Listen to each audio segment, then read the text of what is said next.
नमस्ते बच्चों, welcome back to the channel yo yo bio.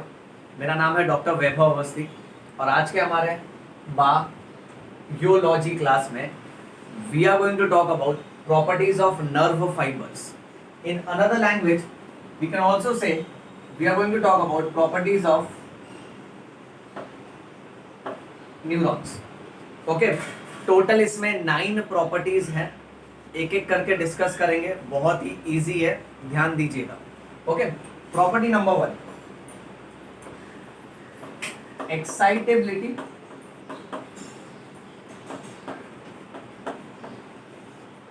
also called as irritability. Excitability also called as irritability. अच्छा, अब irritate होना यानी चिढ़ना। अभी कोई बच्चा बैठा है, वो अगर इरिटेट हो रहा है यानी चिढ़ रहा है। ओके, उसी तरह से ये मान के चलो नर्व सेल्स यानी न्यूरॉन्स, न्यूरॉन्स को अगर उकसाओगे, न्यूरॉन्स को अगर छेड़ोगे, न्यूरॉन्स को अगर स्टिम्युलेट करोगे तो न्यूरॉन एक्साइट हो जाएगा, चिड़चिड़ा हो जाएगा और कोई ना कोई रिस्पॉन्स देगा। ध्यान दो। सो लेट अस से बेटा, ये एक न्यूरॉन है और you can say nerve fibre. So nerve fibre, क्योंकि उसके पास पोलराइज्ड मेम्ब्रेन होती है। पोलराइज्ड मेम्ब्रेन का मीनिंग ये होता है कि उस फाइबर में सोडियम और पोटेशियम आयॉन्स एक्सचेंज होते हैं और जब भी वो रेस्ट पे होता है तो अंदर से नेगेटिव चार्ज होता है और बाहर से पॉजिटिव चार्ज। ये ऑपोजिट चार्जेस के वजह से इसको पोलराइज्ड स्टेट बोलते हैं बेटा। एनीवे, उस बारे में मैं एक सेपरेट वीडियो बनाऊंगा। अभी सिर्फ इतना याद रखना, नर्व फाइबर्स क्योंकि उसके पास पोलराइज्ड मेम्ब्रेन होती है, तो अगर उसको हमने किसी भी तरह का स्टिम्युलस दिया सो वो नर्व फाइबर क्या हो जाएगा? एक्साइट हो जाएगा। ये देखो सर, ये चमक रहा है, चमक नहीं रहा है, इसका मतलब ये होता है कि ये एक्शन में आ जाएगा। ठीक है, सो इसको प्रॉपर इंग्लिश में कैसे बोलेंगे? Nerve fibre, since it is having polarised membrane, so whenever a particular stimulus is provided to it, this nerve fibers gets excited. That means it gets activated. Okay, और इस प्रॉपर्टी को बोलते हैं excitability. Next property,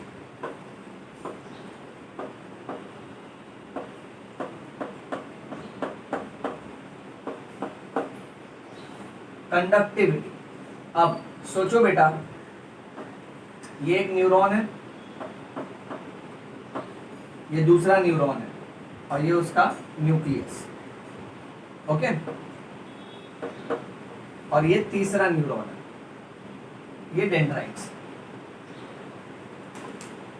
अब यहां पर अगर मैंने स्टिम्युलस दिया, ओके, सो इस न्यूरॉन में इंपल्स क्रिएट होगा बेटा। अब वो इंपल्स धीरे धीरे करके एक न्यूरॉन से होते हुए, दूसरे न्यूरॉन से होते हुए तीसरे न्यूरॉन की तरफ बढ़ेगा। तो इसमें हम लोग क्या सीख रहे हैं? स्टिमुलस देने के बाद इंपल्स का क्या हो रहा है? ट्रांसमिशन हो रहा है। The impulse undergoes a transmission from one neuron to another neuron, and this property of transmitting the impulse whenever stimulus is provided is called as conductivity. जैसे एक इलेक्ट्रिक वायर नहीं होता है, ओके, यहाँ पर समझो अगर बिजली उत्पन्न हुई है तो वो बिजली धीरे धीरे इस वायर से कंडक्ट होगी, okay, from one wire to another wire in a long chain बेटा। This property is called as conductivity. Next, property number 3।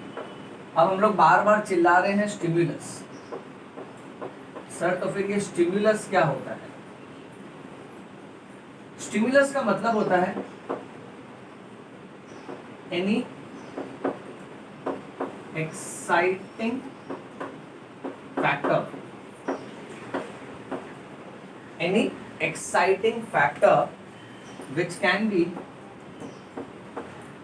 physical,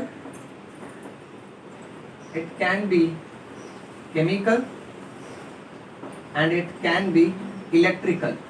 short में लिखा बेटा, फिजिकल, केमिकल, इलेक्ट्रिकल और इट कैन बी इंटरनल और external. So stimulus is any exciting factor जो कि physical हो सकता है, जैसे किसी ने मुझे टच किया, कुछ ठंडा या गर्म लगा, तो ठंडा गर्म भी एक फिजिकल स्टिमुलस हुआ.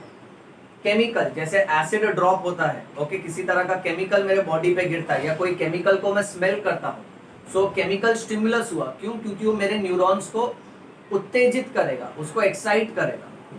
इलेक्ट्रिकल, इंटरनल और एक्सटर्नल, इस तरह का हलचल बाहर के एनवायरनमेंट से भी आ सकता है और बॉडी के अंदर के एनवायरनमेंट की वजह से भी हो सकता है. So any exciting factor which is physical, chemical, electrical, internal और external which causes the nerve fibers to excite.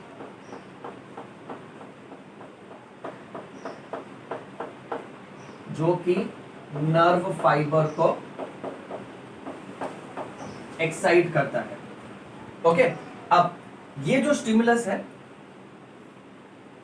ये स्टिमुलस 3 टाइप का होता है. अब इस नर्व फाइबर को एक्साइट करने के लिए जितना मिनिमम स्टिमुलस चाहिए,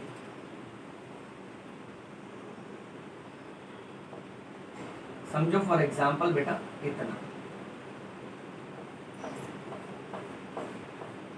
अगर इतना स्टिमुलस दूंगा तो ये नर्व फाइबर एक्साइट होगा. अच्छा सर, अगर मैंने इससे कम स्टिमुलस दिया तो, और अगर मैंने इससे ज्यादा स्टिमुलस दिया तो,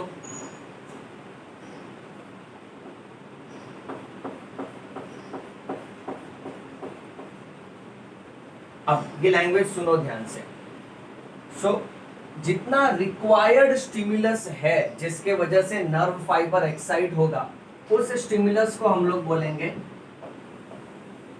थ्रेशहोल्ड स्टिमुलस. इसको बोलना है threshold stimulus.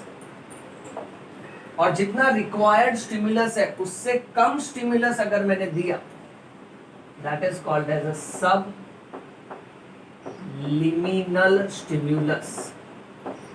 Subliminal stimulus. और जितना रिक्वायर्ड है उससे अगर ज्यादा दिया, so that is called as supraliminal stimulus. Supra means ज्यादा, सब मीन्स बिलो. सो जो रिक्वायर्ड वैल्यू है उससे कम, दैट इज अ सब लिमिनल. अब बात यह है, अगर थ्रेशोल्ड स्टिमुलस, अगर इतना पावर है स्टिमुलस में, इतना रिक्वायर्ड पावर इतना चाहिए और उतना ही है, तो नर्व फाइबर एक्साइट होगा. बट अगर उससे कम मैंने स्टिमुलस दिया तो नर्व फाइबर एक्साइट नहीं होगा. और अगर उससे ज्यादा स्टिमुलस मैंने दिया तो नर्व फाइबर एक्साइट होगा, but there will be same degree of response. यानी कहने का मतलब ये है, अगर जरूरत से ज्यादा स्टिमुलस दिया तो ऐसा नहीं है कि नर्व फाइबर और ज्यादा एक्साइट होगा. नर्व फाइबर उतना ही एक्साइट होगा जितना वो थ्रेशोल्ड स्टिमुलस देने पे हो रहा था. तो एक ऐसी बात हो गई कि समझो ये नर्व फाइबर मैं हूं, ठीक है, और मुझे इतना स्टिमुलस चाहिए. समझो फॉर एग्जांपल मुझे कोई ऑर्डर करता है कि हाथ उठाओ. अब हाथ उठाने के लिए वो मुझे बोलेगा, सो बोलना क्या हुआ? स्टिमुलस हुआ. यानी कम से कम थोड़ा तो जोर से बोलना चाहिए. जैसे अवस्थी सर हाथ उठाओ, तो मैंने सुना तो मैं हाथ उठाऊंगा. तो ये थ्रेशोल्ड स्टिमुलस. अब सबलिमिनल क्या होगा?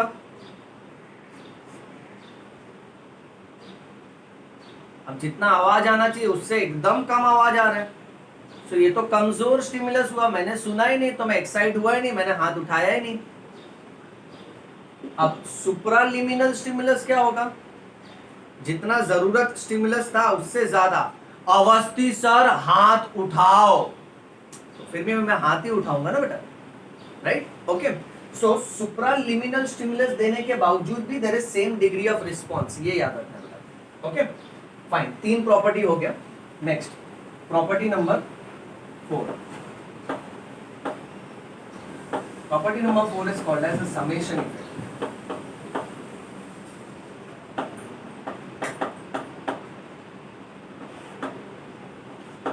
समेशन इफेक्ट, समेशन का मतलब होता है एडिशन।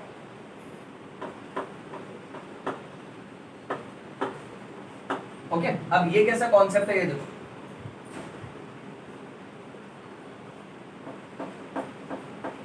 अगर मैं सब लिमिनल स्टिमुलस दे रहा हूं,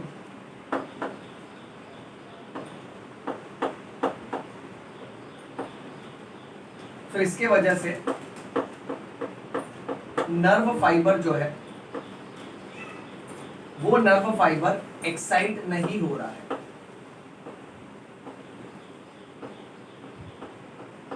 शांत है ये। बट अगर मैं एक के बाद एक सब लिमिनल स्टिमुलस दे रहा हूं, ये सब लिमिनल स्टिमुलस दिया, इससे पहले ये स्टिमुलस का रिस्पॉन्स आए या फिर कुछ हो, मैं तुरंत दूसरा सब लिमिनल स्टिमुलस दे दिया, उसके बाद तुरंत मैंने तीसरा सब लिमिनल स्टिमुलस दे दिया, और मैंने चौथा सब लिमिनल स्टिमुलस दे दिया।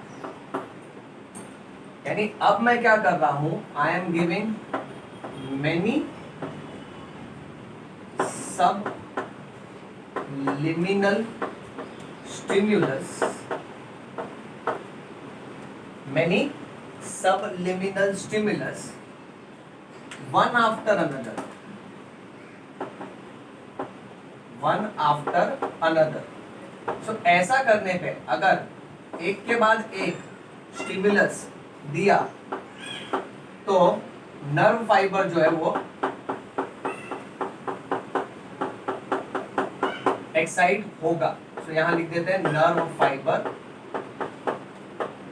एक्साइट होगा। ये समझा बेटा? ओके, तो देख कमजोर स्टिमुलस दिया तो नर्व फाइबर रिस्पॉन्ड नहीं करता है बेटा, बट एक के बाद एक कमजोर स्टिमुलस बहुत जल्दी जल्दी दिया फटाफट, तो नर्व फाइबर्स एक्साइट होता है। सो ये सारे कमजोर कमजोर कमजोर कमजोर स्टिमुलस मिलके ताकतवर स्टिमुलस बन जाता है, थ्रेशहोल्ड स्टिमुलस बन जाता है बेटा।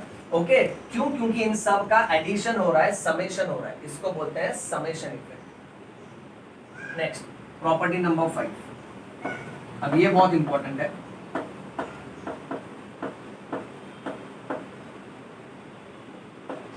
ऑल और नन लॉ। ऑल और नन लॉ क्या कहता है, सुनो ध्यान से। ऑल और नन लॉ ये कहता है कि अगर मुझे किसी भी नर्व फाइबर को स्टिमुलस करना है, समझो एक नर्व के अंदर ये 3 न्यूरॉन है, ओके, और इनको एक्साइट करना है, इनको उत्तेजित करना है।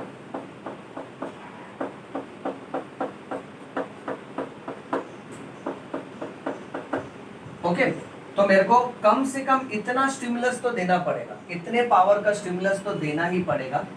इसको हम बोलते हैं थ्रेशहोल्ड स्टिमुलस।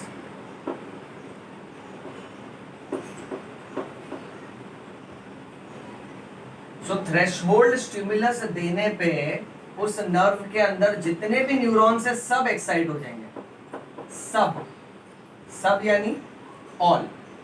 बट अब कैसा है ना कि समझो मैंने सब लिमिनल स्टिमुलस दिया, यानी जितना देना चाहिए उससे कम दे रहा हूं मैं, तो अब मैं इसको दे रहा हूं सब लिमिनल स्टिमुलस। अब इतना स्टिमुलस देने से तो ये नर्व फाइबर्स एक्साइट नहीं होंगे। सो नर्व फाइबर्स क्या बोलता है, मुझे इतना स्टिमुलस चाहिए, थ्रेशोल्ड स्टिमुलस चाहिए, बट हमारे पास तो थोड़ा ही है। फिर वो स्टिमुलस नर्व फाइबर से रिक्वेस्ट तो नहीं कर सकता कि भाई ठीक है, तुम 3 के बदले कम से कम एक जन तो भाई एक्साइट हो जाओ, एक जन एक्साइट हो जाओ, बाकी 2 जन शांत रहो, चलेगा। या तो फिर हम ऐसा भी नहीं बोल सकते कि चलो ठीक है, मैं अगर कम स्टिमुलस दे रहा हूं तो तुम तीनों भी कम एक्साइट हो जाओ, यानी खाली upper part of the fibre get excited and lower part will not get excited. थोड़ा एक्साइट हो जाओ जितना स्टिमुलस दे रहा हूं उसके हिसाब से। सो नर्व फाइबर स्टिमुलस को बोलते हैं, क्या है ये क्या भाजी मंडी है, कांदा बटेटा खरीदने को आया है, तो क्या भावतोल कर रहा है। So here the point is कि suppose for example, okay, let us say कि मेरे पास, लिसन वेरी केयरफुली यार, ओके, मेरे पास एक सामान है जिसमें 3 का सेट है। Let's say suppose for example torch, 3 torch का सेट है जो मैं 500 रुपए में बेच रहा हूं। यानी ये 3 टॉर्च को खरीदने के लिए, इनको एक्साइट करने के लिए, इनका इस्तेमाल करने के लिए मुझे 500 रुपए देने होंगे, बट मेरे पास 500 रुपए नहीं है।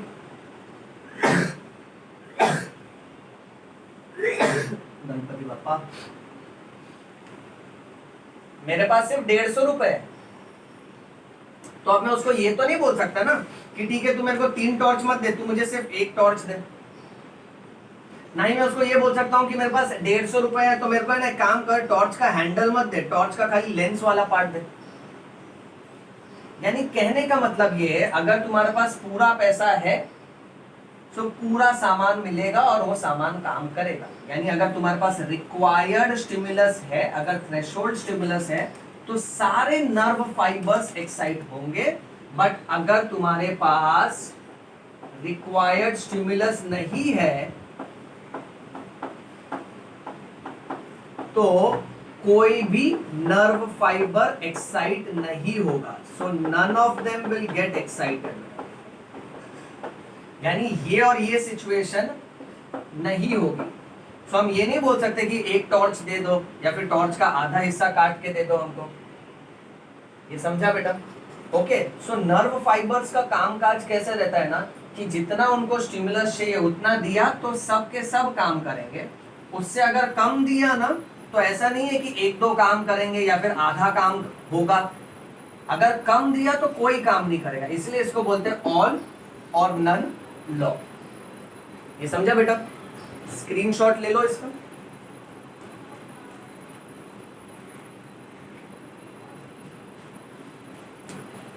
ओके अच्छा, यहां पर ये वाले वर्ड्स तुमको दिख नहीं रहे हैं बेटा।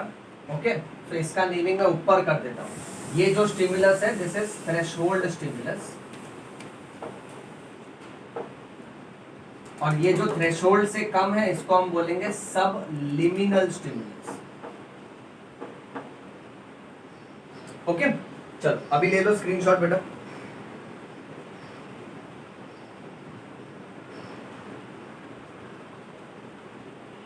लिया? आगे बढ़ते हैं।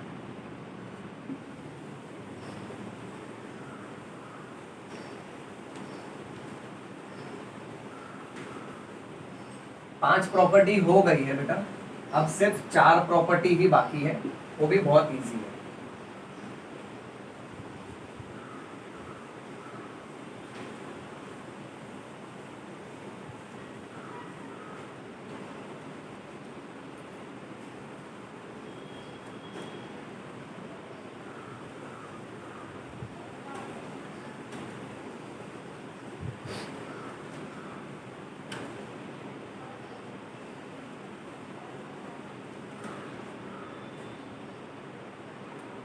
Next, property number 6. Property number 6 is called as a refractory period.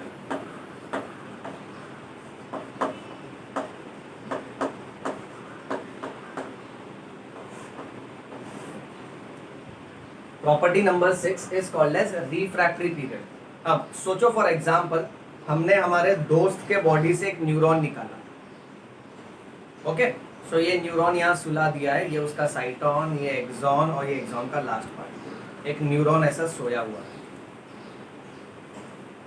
और उसका डेंड्राइट्स तेरी तरफ है, एक्सॉन मेरी तरफ है। इस न्यूरॉन के साथ मैं एक इलेक्ट्रिकल वायर कनेक्ट करता हूं और वो वायर के एंड में मैं एक नीडल लगा देता हूं और यहां पर एक पाइप है और उस पाइप के ऊपर यहाँ एक पेपर है। तो पाइप ऐसे घूम रहा है तो उसके वजह से पेपर ऐसे गोल गोल घूम रहा है बेटा, पाइप के ऊपर पेपर है। अब इस न्यूरॉन को समझो, फॉर एग्जांपल वहां से मैंने कुछ गर्म ऑब्जेक्ट टच किया, तो गर्म ऑब्जेक्ट स्टिमुलस हुआ तो उसके हिसाब से न्यूरॉन में कोई ना कोई हलचल होगी, राइट। अगर न्यूरॉन में कोई ना कोई हलचल होगी तो नीडल क्या करेगा, ओके, नीडल है ना, वो हलचल के वजह से डिफ्लेक्शन बताएगा। तो जो पेपर जा रहा है ना तो नीडल डिफ्लेक्शन दिखाएगा, राइट। और जब तक कोई हलचल नहीं हो रही है तो नीडल वैसे का वैसे ही रहेगा, तो पेपर जो घूम रहा है पूरा गोल, सो पेपर पे लाइन कैसा आएगा, straight line. Straight line means no activity, straight line means no activity. वापस बोल रहा हूं, straight line means no activity, ठीक है।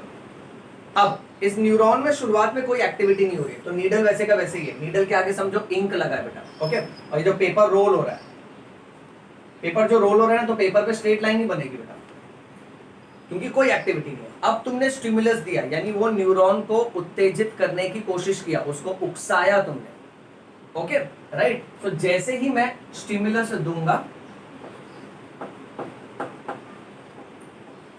तो उस न्यूरॉन में कोई ना कोई हलचल होगी, जिसके हिसाब से वायर में कोई ना कोई एक्टिविटी होगी, वो नीडल डिफ्लेक्शन मारेगा। और नीडल जैसे ही उस घूमते हुए पेपर पे डिफ्लेक्शन मारेगा तो ऊपर की तरफ डिफ्लेक्शन आएगा, पेपर घूम रहा है, फिर नीचे की तरफ डिफ्लेक्शन आएगा।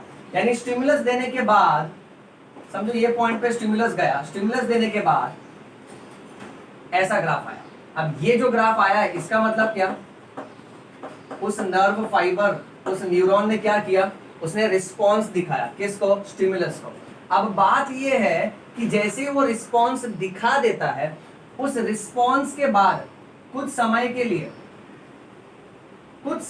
लिए, आप सुन बात ध्यान से, इतने समय के लिए, कुछ समय के लिए वो न्यूरॉन एकदम ही शांत हो जाएगा, फॉर फ्यू मिली सेकेंड्स। वो न्यूरॉन एकदम ही शांत हो जाता है क्योंकि उसको अपना सोडियम और पोटेशियम का जो बैलेंस बिगड़ा है, वो सोडियम और पोटेशियम को सेल के अंदर, सेल के बाहर वापस से भेज के बैलेंस को रिस्टोर करना होता है। सो उतना समय वो लगाता है अपने सेटिंग्स को वापस से रिस्टोर करके नॉर्मल सिचुएशन में लाने के लिए। ओके, अब इस टाइम पीरियड को हम बोलेंगे रिफ्रैक्टरी पीरियड।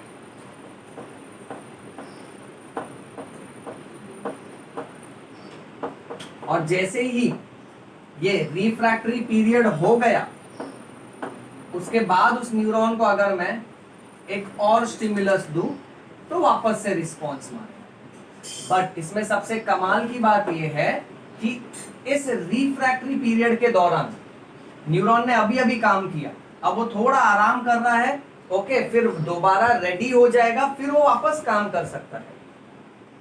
इट्स लाइक तू घर पे आराम कर रहा था तो नो एक्टिविटी, फिर मम्मी ने बोला जा नीचे से ब्रेड लेके आ, तो तू भाग के गया नीचे और ब्रेड लेके आया, ये तेरा रिस्पॉन्स है। अब तू घर पे आया तो तेरी सांसें तेज हो गई, पसीना आने लगा, तू थक गया, ओके, राइट। तो अब तू कुछ समय के लिए रेस्ट करेगा वापस, यानी वापस से नो एक्टिविटी, आराम कर रहा है ताकि तू दोबारा तैयार हो जाए नेक्स्ट काम के लिए। फिर अगर मम्मी ने बोला कि जा, नीचे से लेटर से दूध ले आ, तो तू वापस नीचे जाके दूध ला सकता है, यानी तू वापस रिस्पॉन्स दिखा सकता है। बट सोच, अभी अभी तू ब्रेड लेके आया, तू थका हुआ है, ओके, तेरा नॉर्मल कंडीशन अभी भी बैलेंस नहीं हुआ है, रिस्टोर नहीं हुआ है, और मैंने एक और स्टिमुलस दे दिया, तेरे को बोला जा दूध लेके आ। मतलब इस रिफ्रैक्टरी पीरियड में अगर कोई भी स्टिमुलस आया तो उसका रिस्पॉन्स नहीं आएगा। फिर वापस मैंने अगर स्टिमुलस दिया तो फिर भी रिस्पॉन्स नहीं आएगा। तो इसमें मेन बात यही सीखना है कि रिफ्रैक्टरी पीरियड वो फ्यू मिली सेकेंड्स का टाइम ड्यूरेशन है जिस दौरान न्यूरॉन अपने कंडीशन को वापस से बैलेंस करने की कोशिश करता है ताकि वो नेक्स्ट स्टिमुलस के लिए रेडी हो जाए। सो उसको उतना समय चाहिए रहता है आराम करने के लिए, रेस्ट करने के लिए, अपने सेटिंग्स को वापस से नॉर्मल करने के लिए। और उस रिफ्रैक्टरी पीरियड के दौरान अगर कोई भी स्टिमुलस दिया तो न्यूरॉन उसको रिस्पॉन्ड नहीं करेगा। और जैसे रिफ्रैक्टरी पीरियड खत्म हो गया, खत्म होने के बाद अगर हम लोग उसको कोई स्टिमुलस देते हैं बेटा, तो वो रिस्पॉन्स दिखाएगा। That is called as refractory period. Property number 7, synaptic delay. अब बेसिक नंबर 1, दो न्यूरॉन के बीच में गैप होता है, उस गैप को बोलते हैं synapse. You can also call it as synapse, जैसे जिसका प्रोनाउंसिएशन चलता है बेटा। ओके, अब जब मैसेज एक न्यूरॉन से होते हुए उसके एंड तक आता है ना, अब यहां पर गैप है जिसको हम लोग साइनेप्स बोलते हैं। अब यहां क्या होता है ना कि ये न्यूरॉन के एंड में से कुछ पानी निकलता है, उस लिक्विड को हम बोलेंगे न्यूरोट्रांसमीटर।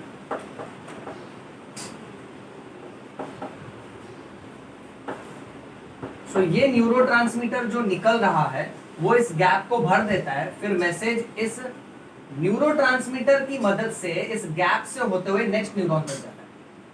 और जैसे ही मैसेज उस साइनेप्स से गुजर गया, फिर कोलिन एस्टरेज नाम का केमिकल उस न्यूरोट्रांसमीटर को तोड़ देता है।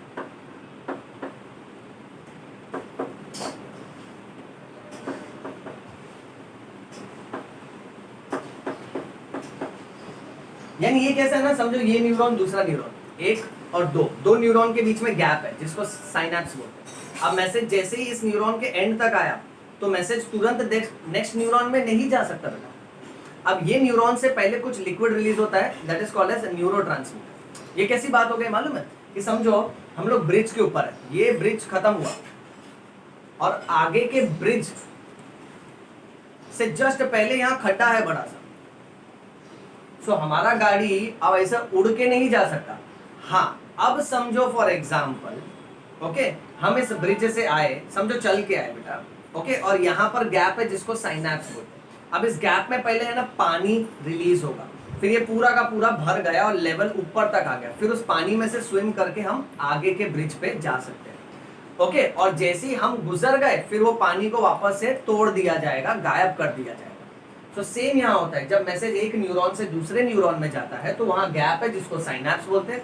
उस साइनेप्स में लिक्विड रिलीज होता है जिसको न्यूरोट्रांसमीटर बोलते हैं। और एक बार मैसेज उस साइनेप्स से गुजर गया न्यूरोट्रांसमीटर की मदद से, फिर उस न्यूरोट्रांसमीटर को तोड़ दिया जाता है कोलिन एस्टेरेज नाम के केमिकल से। और ये सब होने की वजह से है ना, मैसेज को यहां से यहां पहुंचने के लिए कुछ टाइम का डिले हो जाता है, और उस डिले को बोलते हैं साइनेप्टिक डिले। 0.3 से लेकर 0.5 मिली सेकेंड्स इसका वैल्यू है। ओके, और वो साइनेप्टिक डिले यानी ये कैसा हो गया ना कि सपोज फॉर एग्जांपल मैंने एक पार्सल मंगाया, ओके, वो पार्सल मेरे पास आ रहा था बट वो पार्सल 0.3 और 0.5 सेकेंड्स लेट पहुंचा। तो मैंने उससे पूछा ये लेट क्यों हुआ तुझे, तो बोलता है साहब मैं रास्ते में आ रहा था, बीच में ना खड्डा था, गैप था, ओके, उस गैप को साइनेप्स बोलते हैं। अब मैं वो खड्डे के ऊपर से कूद के तो नहीं आ सकता था क्योंकि खड्डा काफी बड़ा था। फिर क्या हुआ ना, अचानक से बारिश आया, वो खड्डे में पानी एकदम भर गया, फिर वो पानी में से तैर के, ठीक है, मैं आगे का रास्ता पकड़ के तुरंत आपके पास आया। फिर मैंने पीछे मुड़ के देखा तो जो पानी था ना वो इवोपरेट हो गया, यानी वो जो न्यूरोट्रांसमीटर था उसको कोलिन एस्टरेज ने तोड़ दिया। तो इस खड्डे में न्यूरोट्रांसमीटर रिलीज होना, फिर मैसेज का जाना और न्यूरोट्रांसमीटर टूटना, ये सब के लिए टाइम लगता है, उसको बोलते हैं synaptic delay. Next property number 8,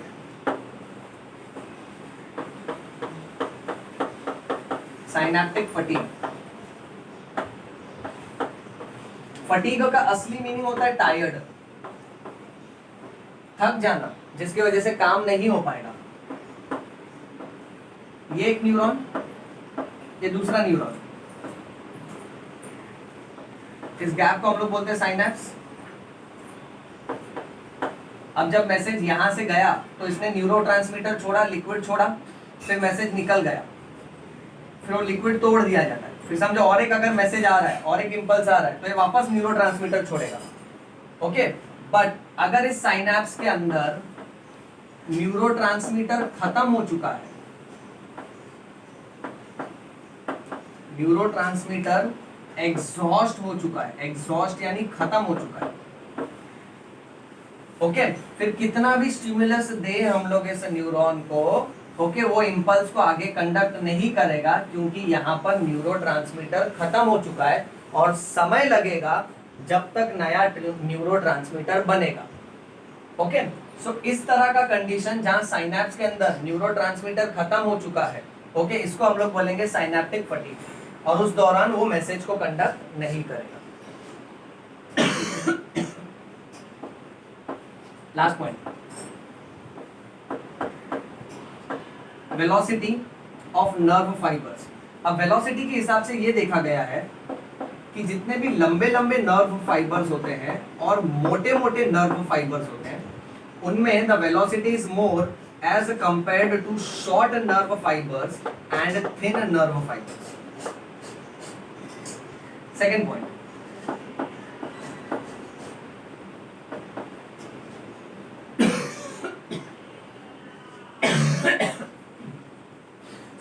myceliated epithelium, coughing reflex. Alright, voluntary nerve fibers में velocity is more than involuntary nerve fibers. Involuntary nerve fibers हमको autonomic nervous system में मिलेगा. Voluntary nerve fibers में the speed is 100 to 120 meter per second. Involuntary का speed is 10 to 20 meter per second. अब voluntary यानी जो हमारे control में है, जो हमारे मर्जी के हिसाब से काम करता है, सो वो न्यूरॉन, ओके, जो वॉलेंट्री है, जैसे मुझे हाथ उठाना है मैंने उठा लिया, मुझे हाथ साइड बाय साइड मूव करना है मैंने साइड बाय साइड मूव कर लिया, ओके, तो ये सब वॉलेंट्री एक्शन है। तो इसमें जो जो न्यूरॉन्स इन्वॉल्व है उसका स्पीड, उसका कंडक्शन फास्ट होता है, और जो न्यूरॉन इनवॉलेंट्री है, जो ऑटोनॉमिक नर्वस सिस्टम के अंडर है, ऑटोनॉमिक नर्वस सिस्टम खुद ब खुद काम करता है, जैसे मेरे पेट के अंदर कब कॉन्ट्रैक्शन और रिलैक्सेशन होगा, पेट में कब गुड़गुड़ होगा, उसको मैं रोक नहीं सकता, वो खुद ब खुद काम करता है, और उन न्यूरॉन्स की स्पीड होती है 10 to 20 मीटर पर सेकेंड। नेक्स्ट, ये देखा गया है होम्योथर्मिक एनिमल्स जो होते हैं। सर होम्योथर्मिक मतलब क्या? होम्योथर्मिक यानी warm blooded. Sir warm blooded यानी इनका खून गर्म होता है क्या? नहीं, खून गर्म नहीं होता है। वार्म ब्लडेड का मतलब ये होता है कि इनका बॉडी टेम्परेचर कांस्टेंट रहता है। एनवायरनमेंट का टेम्परेचर कितना भी बदले, इनका अंदरूनी बॉडी टेम्परेचर हमेशा कांस्टेंट रहता है। सो होम्योथर्मिक एनिमल्स में नर्व फाइबर का इंपल्स कंडक्ट करने का velocity is far greater than poikilotherms. क्या सर? पाव किलो? नहीं, पाव किलो नहीं बेटा, पोइकिलोथर्म्स। अब पोइकिलोथर्म्स का मतलब होता है cold blooded. Cold blooded animals यानी वार्म ब्लडेड एनिमल्स का बॉडी टेम्परेचर कांस्टेंट रहता है, इनका बॉडी टेम्परेचर चेंज होते रहता है बेटा। ओके, चलो लास्ट पॉइंट,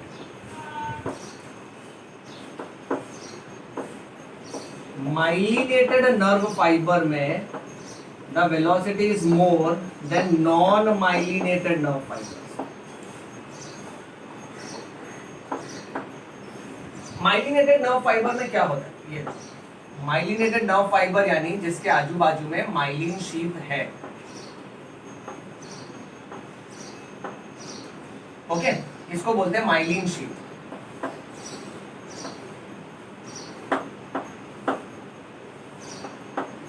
और इस माइलिनेटेड नर्व फाइबर को मेड्यूलेटेड नर्व फाइबर्स भी बोल सकते हैं। सो मेड्यूलेटेड बोलो या फिर माइलिनेटेड बोलो, सेम होता है। ओके, और जिसके पास माइलिन शीथ नहीं है इसको हम बोलेंगे नॉन माइलिनेटेड और नॉन मेड्यूलेटेड। ओके बेटा, अच्छा अब बात ध्यान से सुनो। माइलिनेटेड और मेड्यूलेटेड नर्व फाइबर में क्या होता है ना, यहाँ गैप रहता है, जहां एक माइलिन शीट खत्म हो रहा है और दूसरा चालू हो रहा है, इसको बोला जाता है नोड ऑफ रैनवियर।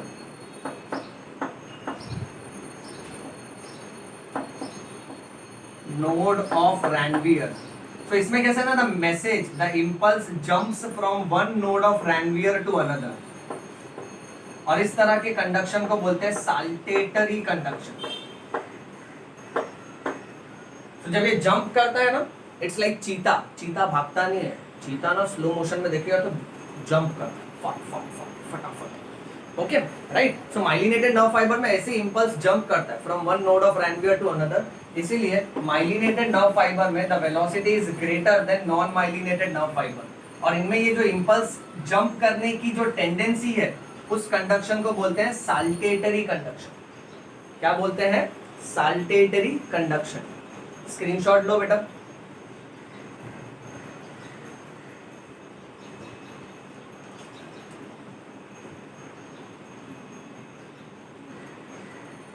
ऑलराइट, अच्छा ये वाला पार्ट अगर नहीं दिख रहा है ना, तो ये एक सिंपल सा न्यूरॉन है बेटा, जिसमें माइलिन शीट नहीं है। ओके सो वेल बच्चों, ये था हमारा आज का लेक्चर, जहां हमने बात किया प्रॉपर्टीज ऑफ नर्व फाइबर्स के बारे में। ये सब प्रॉपर्टीज का प्रॉपर नोट्स बनाओ, और मैंने इसको डायग्रामेटिक तरीके से सिखाया।